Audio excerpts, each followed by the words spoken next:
নমস্কাৰ সকলোকে পুনৰবাৰ মিনি ব্লগ আপোনাক স্বাগতম জনাইছোঁ। আজি হৈছে আপোনাৰ তৃতীয় পৰ্যায়ৰ ভোটগ্ৰহণ। তো ভোটদিয়াৰ উদ্দেশ্যে মই এনেকৈ ওলাই আহিলোঁ। এয়া হৈছে বশিষ্ঠ চাৰিআলি। বাছ আজি খুব কম, কিন্তু পিছত মই ৰখাৰ পিছত মই এখন বাছ পালোঁ। বাছ পাই মই হোম টাউনৰ পৰা ডাইৰেক্ট আপোনাৰ ঘৰলৈকে আহিলোঁ।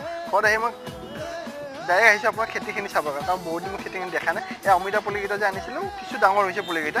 তো এনেকৈ খেতিখিনি চোৱাৰ পিছত মই আহিলোঁ আপোনাৰ ডাইৰেক্ট ভোট দিবৰ কাৰণে এয়া ভোট কেন্দ্ৰত। মোৰ ভাইটি তিনিজনে আহি অকণমান লাইন দিয়াৰ পিছত ফাইনেলি ভোটটো দিব পাৰিলোঁ। তাৰপিছত লগৰখিনিলৈ অকণমান লগ হৈ চাহ তাহ কিবা কিবি খালোঁ। তো এনেকৈ চাহ তাহ খাই ঘৰত আহিলোঁ। মায়ে ভাত বনালে, ভাতত কিবা আইটেম আছিলে। তো গোটেইখিনি বস্তু ধুনীয়াকৈ এনেকৈ খাই পিনে অকণমান গধূলি খেলা চেলা খেলিলোঁ লগৰখিনি ৰাস্তাতে অকণমান। মায়ে এনেকৈ চাহ দিলে, চাহখিনি খাই আজি গধূলি অকণমান খানা এৰেঞ্জ কৰিলোঁ, যিহেতু গোটেইখিনি ল'ৰা আমি এনেকৈ লগ হৈছোঁ। তো এনেকৈ খুব লগ হোৱা নাযায় গোটেইখিনি একেলগে। তো লগ হৈ পিনে এনেকৈ এটা খুব ভাল মুহূৰ্ত আমি চবেই এনজয় কৰিলোঁ। তো খুব ভাল লাগিলে। আজি মিনি ব্লগটো ইমানেই আছিলে।